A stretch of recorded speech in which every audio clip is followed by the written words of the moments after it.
ایک ایسا مقام جو وقت کی گرد میں دفن ہے، جہاں ہر چٹان ایک چیخ ہے اور ہر در و دیوار ایک انکہی کہانی۔ یہ کوئی عام شہر نہیں، یہ ہے ایک کھنڈر جہاں ہوا بھی ماضی کی سسکیاں سناتی ہے۔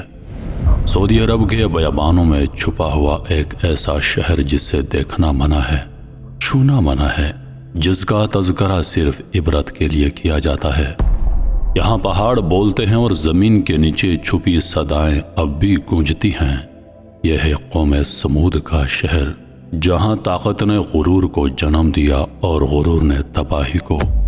اللہ کے نبی کی اونٹنی یہاں قتل کی گئی اور جواب میں آئی ایک ایسی آسمانی آفت جس نے ہر سانس کو ساکت کر دیا۔ آج بھی وہاں کے پتھریلے محل سلامت ہیں۔ وہ لوگ کہاں گئے؟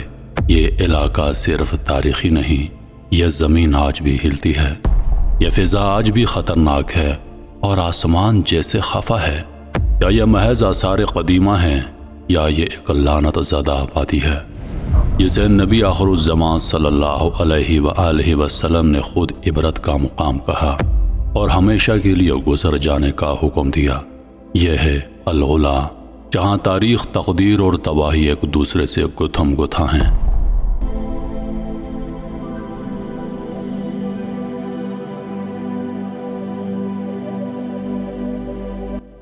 العلا سعودی عرب کے شمال مغرب میں واقع ایک شہر ہے جس کی تاریخ قبل از اسلام کے زمانے تک جاتی ہیں۔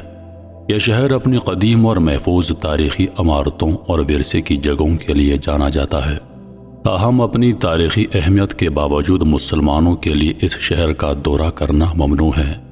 اس پابندی کی بنیاد ایک تاریخی واقعے پر ہے جو پیغمبر محمد صلی اللہ علیہ وآلہ وسلم کی زندگی کے دوران پیش آیا۔ یہ مقام مدائن صالح کے نام سے بھی جانا جاتا ہے، جو قوم سمود کا علاقہ تھا۔ حضرت صالح علیہ السلام کی قوم جو اپنی حیرت انگیز طاقت اور پہاڑوں کو تراش کر گھر بنانے کی مہارت کے لیے مشہور تھی، آج بھی ان کے بنائے ہوئے پتھروں کے گھر اور تعمیرات اس جگہ پر موجود ہیں۔ یہ علاقہ اس زمانے میں نہایت زرخیز اور سرسبز تھا، تاہم اس قدرتی دولت نے قوم سمود کے مالدار افراد کو مغرور اور ظالم بنا دیا۔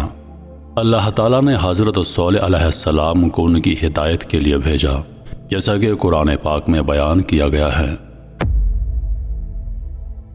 وَاذْكُرُوا إِذْ جَعَلَكُمْ خُلَفَاءَ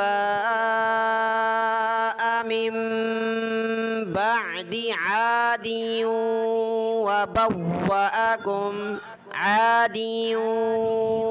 وَبَوَّأَكُمْ فِي الْأَرْضِ تتخذون من سهولها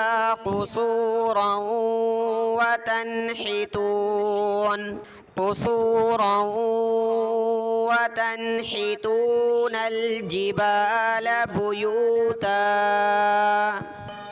فاذكروا آلاء الله ولا تعثوا في الأرض مفسدين۔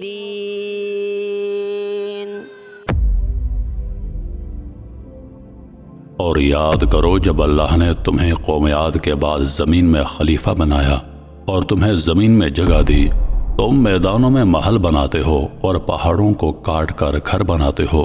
بس اللہ کی نعمتوں کو یاد کرو اور زمین میں فساد نہ پھیلاؤ۔ لیکن قوم سمود نے حضرت صالح علیہ السلام کا پیغام قبول کرنے کے بجائے ان سے معجزے کا مطالبہ کیا تاکہ ان کی نبوت کی سچائی ثابت ہو سکے۔ انہوں نے مطالبہ کیا کہ وہ قریبی چٹانوں سے ایک اونٹنی نکال کر دکھائیں۔ حضرت صالح علیہ السلام نے دعا کی اور اللہ کے حکم سے ایک معجزہ رونما ہوا۔ ایک اونٹنی ظاہر ہوئی اور اس نے ایک بچڑے کو جنم دیا۔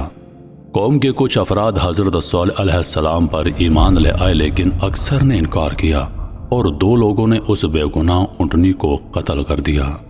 اس ظلم کے نتیجے میں اللہ تعالیٰ نے ایک شدید زلزلہ بھیجا جو رات کے وقت آیا اور پھر کوئی بھی جاگ نہ سکا۔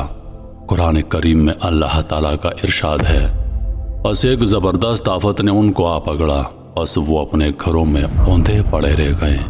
اب ان کی یادگار کے طور پر صرف وہ بڑے بڑے پتھروں کے مکانات اور یادگاریں باقی ہیں جو وہ پہاڑوں کو تراش کر بنایا کرتے تھے۔ یہ زلزلہ جو ہزاروں سال پہلے آیا تھا اس نے زمین کی اندرونی حفاظتی تہہ کو بھی کمزور کر دیا۔ آج کے سائنسدانوں نے دریافت کیا ہے کہ زمین کی فضا میں موجود اوزون کی تہہ میں ایک بڑا سوراخ اسی تباہ شدہ علاقے کے اوپر پایا گیا ہے۔ یہ سوراخ اس علاقے کو مزید زلزلوں، مختلف جلدی بیماریوں، کینسر اور قدرتی طوفانوں کے خطرے میں ڈال دیتا ہے۔ جب حضرت محمد صلی اللہ علیہ وآلہ وسلم اس علاقے سے گزرے، جب آپ صلی اللہ علیہ وآلہ وسلم جنگ تبوک کے لیے جا رہے تھے تو آپ نے اس جگہ کی طرف خاص طور پر اشارہ کیا اور اسے عبرت کا مقام قرار دیا۔ آپ نے اپنے صحابہ کو حکم دیا کہ وہ صرف اس کنویں کا پانی پئیں جس سے حضرت صالح علیہ السلام کی اونٹنی پانی پیا کرتی تھی، اور اس علاقے سے جلدی گزر جائیں۔ آپ نے یہ بھی تسلیم کیا کہ المنات نامی بت خانہ اسی شہر اور اس کے گرد و نواح میں لوگوں پر گہرا اثر رکھتا ہے۔ آپ کو یہ خدشہ تھا کہ اگر مسلمانوں کو اس شہر کا دورہ کرنے کی اجازت دی گئی تو وہ قوم سمود کے بت پرستی والے عقائد سے متاثر ہو سکتے ہیں اور سچے اسلام سے ہٹ سکتے ہیں۔ اس خطرے کو مد نظر رکھتے ہوئے نبی کریم صلی اللہ علیہ وآلہ وسلم نے مسلمانوں کے لیے العلا جانے اور المنات کے مندر کی زیارت کرنے سے سختی سے منع فرما دیا۔ اس کے علاوہ آپ علیہ الصلوۃ والسلام نے اپنے پیروکاروں کو خبردار کیا کہ العلا کے لوگ ایسے اعمال میں ملوث تھے جو شرک اور اسلامی تعلیمات کے منافی تھے، اس لیے مسلمانوں کو ان لوگوں سے کسی بھی قسم کا تعلق رکھنے سے اجتناب کرنا چاہیے۔ اگرچہ العلا کا دورہ کرنے کی ممانعت بظاہر سخت لگتی ہے، لیکن اس کی پشت پر ایک نہایت اہم مقصد تھا۔ یہ حکم مسلمانوں کے ایمان کو بیرونی اثرات سے بچانے کے لیے دیا گیا تھا جو ان کے عقیدے کو نقصان پہنچا سکتے تھے۔